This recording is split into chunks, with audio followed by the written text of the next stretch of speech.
Fala, meus queridos, sejam todos muito bem-vindos à aula 16 do nosso desafio de 50 dias para o exame de suficiência do Conselho Federal de Contabilidade. Se você chegou por agora, eu sou o professor Ricardo Neves e nós estamos aqui durante 50 dias respondendo, comentando 50 questões que o exame exige e eu estou te auxiliando nesse estudo aí para você conquistar seu tão sonhado registro de contador. Então hoje o assunto vai ser sobre depreciação e as próximas duas aulas também, tá? Lá atrás nós já teve uma questão sobre método linear. Hoje é o método das quantidades produzidas ou unidades produzidas. Depois ele vai pedir uma depreciação acumulada e depois ele vai pedir o valor do ativo. Ah, Ricardo, por que vai ter todas essas questões? Vocês vão ver que são todas questões recentes que o exame de suficiência está cobrando. Então, eu vejo que se a gente estudar essas questões, aí sobre valor do ativo, depreciação acumulada, unidades produzidas e um método linear que já está nos dias aí para trás, com certeza a questão que vier no próximo exame você já vai estar sabendo, tá? Então, essa questão que eu vou mostrar para vocês agora, aparentemente ela é grande, mas você vai ver que se você souber fazer a leitura dela, você consegue fazer ela de uma forma até fácil. Olha só, eu vou compartilhar aqui a tela e ele fala o seguinte, ó. Foi na última prova de quando eu estou gravando esse vídeo, né? Ele fala assim, ó. Uma indústria adquiriu um equipamento de grande porte em 1º de julho de 2020. Só lembrando aqui, lembra, o valor de aquisição de um veículo, deixa eu fazer essa revisão antes. O valor de aquisição de um veículo não, o valor de aquisição de um bem, você considera o preço que você pagou, mas todos os gastos para colocar ele à disposição da empresa, tá? Todos os gastos. Daí você tem o valor de aquisição. O valor depreciável é esse valor de aquisição menos o valor residual. O que é o valor residual? Que mesmo após a vida útil desse bem, ele vai constar no balanço aquele valor residual, porque ele não fica zero no balanço, tá? Então esse é o valor depreciável. E aí você tem um valor residual e você tem um valor de aquisição, que são todos os itens, né, os gastos que fez com que você adquirisse aquele bem. Então todos os gastos para colocar ele à disposição. Uma outra questão é o seguinte: o bem começa a depreciação quando ele já está disponível para uso, tá? E não quando ele está efetivamente em uso. Então, está disponível para uso, começa a depreciação. No caso do método linear, o que acontece? Se porventura esse bem ficar ocioso, o que significa? Se você não está usando ele, a depreciação não cessa, ou seja, a depreciação não para. Então, se você está usando o método linear e porventura você ficou 60 dias ali sem utilizar o equipamento, a depreciação continua, tá? No entanto, se você está utilizando, é o que o CPC 27 fala, né? Sobre imobilizado, recomendo fortemente que você estude o CPC 27 também. O que o CPC 27 fala no caso dessa depreciação quando não cessa? Então, se você ficou com o seu bem parado, a depreciação não cessa, exceto se você utiliza o método das unidades produzidas, tá? Por quê? Se você não produziu unidade naquele mês, não tem depreciação, porque ele só vai ter depreciação de acordo com as unidades que você utiliza aquele equipamento. Então vamos supor que você vá produzir, né, 2 milhões de unidades, que é o caso aqui. Então, conforme você for produzindo, você vai depreciando aquele ativo de acordo com as unidades que foram produzidas. Se você não produz num determinado mês, então significa que você não tem que depreciar, tá? Feita essa revisão, bora lá. Bora lá. Então ele fala que em 1º de julho ele adquiriu um equipamento de grande porte. Para aquisição da máquina, a sociedade deveria desembolsar 1.500, aliás, 1.500.000 à vista, né? 1.500.000 à vista. Então vamos lá. Primeiro valor de aquisição dele, eu vou colocar aqui. Aquisição. Deixa eu ver se está compartilhando certinho. Tá. Aquisição. Então, aqui, ó, 1.500.000.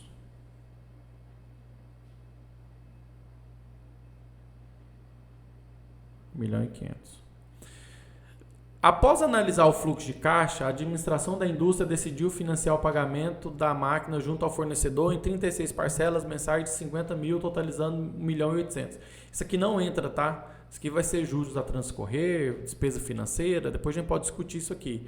Mas isso não é valores gastos para trazer o equipamento para ficar disponível para uso, tá? Esse financiamento aqui é uma operação financeira e esse valor não entra. Ele tenta confundir.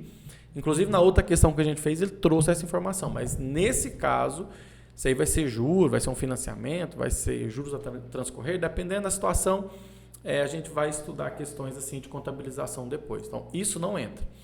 Agora sim, ó, ele fala, ó, adicionalmente, a empresa ainda desembolsou 52 para transportar a máquina da sede do fornecedor ao local da sua instalação. Então, mais 52 mil. Então, além dele pagar 1.500.000, ele teve que pagar mais 52 mil do frete, né, do transporte. Aí ele pagou 160 mil com tributos não recuperáveis. Olha só, se o tributo é recuperável, ele não entraria aqui, tá? Mas como ele não é recuperável, ele entra no custo de aquisição, como se fosse a mercadoria que você adquire, né? Quando o tributo não é recuperável, você tem que considerar ele como custo da mercadoria adquirida. Então, 160 mil dos tributos, porque eles não são recuperáveis nesse caso. Mais 10 mil com seguros. Então, mais 10 mil de seguros. Aí ele continua falando aqui, ó, sabe-se que a indústria contratou uma empresa especializada para realizar a instalação e incorreu em gastos no montante de 70 mil reais. Então, nesse caso aqui, o gasto da instalação especializada também entra, mais 70 mil. Aí ele fala, findada a instalação, a fase de teste do funcionamento da máquina gerou custos de 14 mil. Então, olha só, a fase de teste, de fato, ele tem que entrar. Só que nesse teste que foi feito, que gerou um custo de 14 mil, e as amostras produzidas nessa fase de teste foi vendida por 6 mil. Então, vou até colocar separado aqui, você vai colocar mais 14 mil, menos 6 mil, porque é o valor líquido, menos 6 mil. Por quê, Ricardo? Porque dos 14 mil de custo, você consegue abater esse custo em 6 mil, tá? Então, na prática, vai ser os 14 menos 6. Então, olha só. Devidamente instalada e testada, a máquina ficou apta para produzir em 1º de outubro. Então, veja. Você comprou em 1º de julho e ela ficou apta a produzir em 1º de outubro. Então, aqui, ó, se você pegar 1.500.000 mais 52 mil mais 160, vamos somar junto aqui. 1.500.000 mais 52 mil, mais 160 mil, mais 10 mil, mais 70 mil, mais 14 mil, menos 6 mil. Então, o custo de aquisição foi de 1.800.000. O custo de aquisição foi 1.800.000. Por quê? Foi o custo de aquisição em si, mas todos os gastos para colocar ele à disposição da empresa. Aí ele fala o seguinte, ó, posteriormente a empresa pagou 5 mil na realização de um curso de treinamento dos seus empregados a fim de operar o equipamento. Mas veja que ele fala que está apto a produzir em 1º de outubro. Então, todos os gastos para colocar esse equipamento à disposição da empresa já foram realizados. Posteriormente, você pagou um curso de treinamento. Só que assim, você está treinando o pessoal para operar a máquina. Você não precisa desse valor para a máquina funcionar, até porque ela já está apta à produção. Então, esses 5 mil aqui também não entra, tá? Também não entra. Porque senão, toda vez que você for fazer uma turma nova de um curso de treinamento, você teria que inserir depois de 1 ano, 2. Então, não entra, tá? Por isso que ele fala, ó, ele até frisa a palavra aqui, ó, que eu acho que é para isso. Está apta em 1º de outubro e posteriormente você pagou um curso de treinamento. Esse valor não entra. Aí ele fala o seguinte, ó, o método de unidades produzidas foi adotado para o cálculo da depreciação, considerando o valor residual de 10%. Tá? Então, o que você vai fazer aqui? Qual que é o valor residual? Vou até colocar aqui. O valor residual é 10% do valor de aquisição. O valor de aquisição é 1.800.000. 1.800.000 vezes 10%, 180 mil. 180 mil. Tá? Então, se você pegar aí 1.800.000 menos 180 mil, o seu valor depreciável,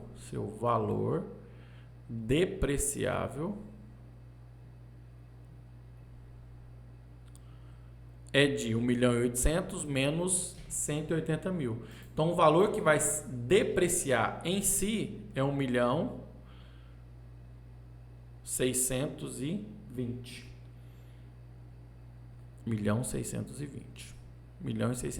1.620.000, tá?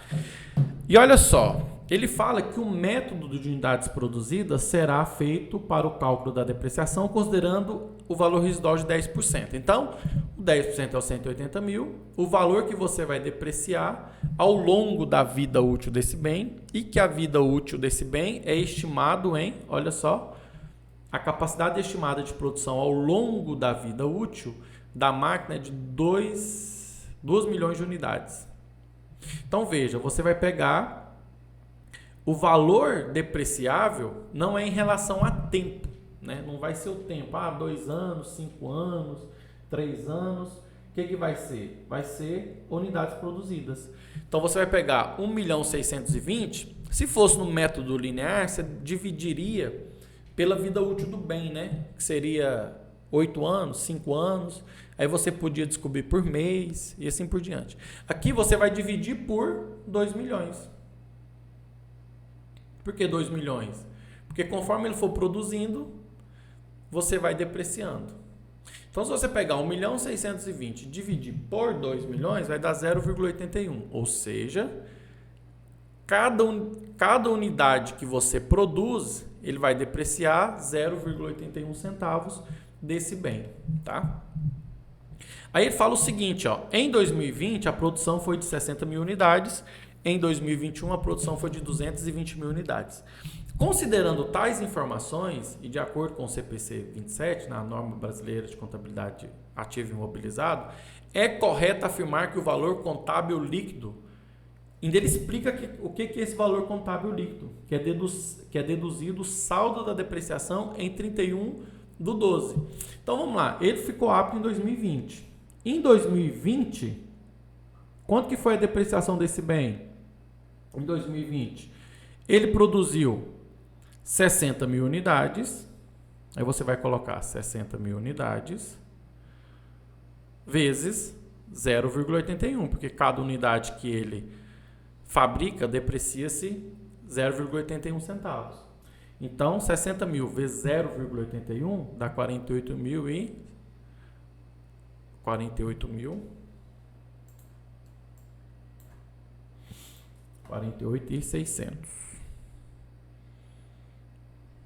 48.600. Como ele quer saber o final de 2021, nós temos que saber também o que ele depreciou em 2021. Quantas unidades ele produziu em 2021? Que é 220 mil unidades.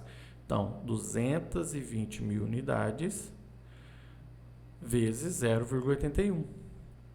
Então, 220 mil unidades vezes 0,81, 178.200.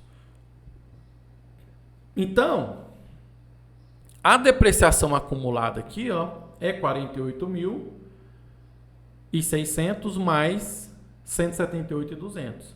Se você somar os dois, a depreciação acumulada é 226.800.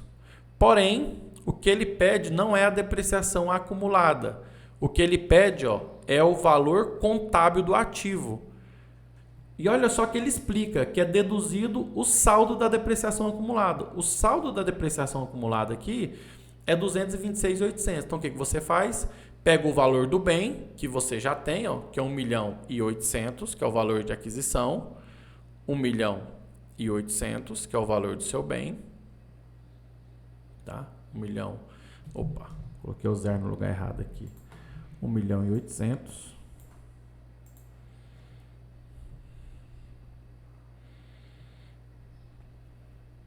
Valor do bem, 1.800.000. Menos a depreciação acumulada de 226.800. Então, 1.800. 1.800.000, Ricardo. 1.800.000. Então, você inventou 1.800. 1.800.000 menos 226.800, você chega ao valor de 1.573.200. Ou seja, ao final de 2021, o valor que vai estar registrado lá no ativo vai estar 1.800.000 e vai ter a conta redutora, né, de depreciação de 226.800. Mas o valor do seu ativo em 31/2/2021 é 1.573.200, é o nosso gabarito de letra B. Então veja que ela é uma questão grande, você tem que administrar um pouco o seu tempo para responder ela, mas se você sabe o que é o valor de aquisição, né, o que é valor depreciável em unidades produzidas, aí você consegue descobrir qual que é o valor do bem lá, ao final desse período, tá? E foi 2 exames seguidos que caiu. Essa mesma questão aqui, que caiu 2022.2, ela caiu em 2022.1, só que é a mesma questão, eles mudaram os valores e colocou o método linear. Se você ver a outra aula, é justamente sobre a mesma questão. Ele muda só o método, mas você tem que entender que o valor do ativo, nesse caso, é o valor da aquisição, que da aquisição já entra tudo, menos o valor da depreciação acumulada. Então tá aí, recomendo fortemente que você estude o CPC 27 também. Resolvemos uma questão de depreciação. Vamos ter as próximas 2 aulas também vai ser sobre depreciação para a gente aprofundar nesse assunto que cai de forma reiterada no exame de suficiência. Se você chegou aqui até o final e não é inscrito ainda no meu canal, clique no botão de se inscrever, vai me ajudar muito, tá? Clique no botão de curtir, compartilhe com seus amigos que também estão estudando para o exame de suficiência e também para concursos públicos. Então fica um abraço, até as próximas aulas, professor Ricardo Neves.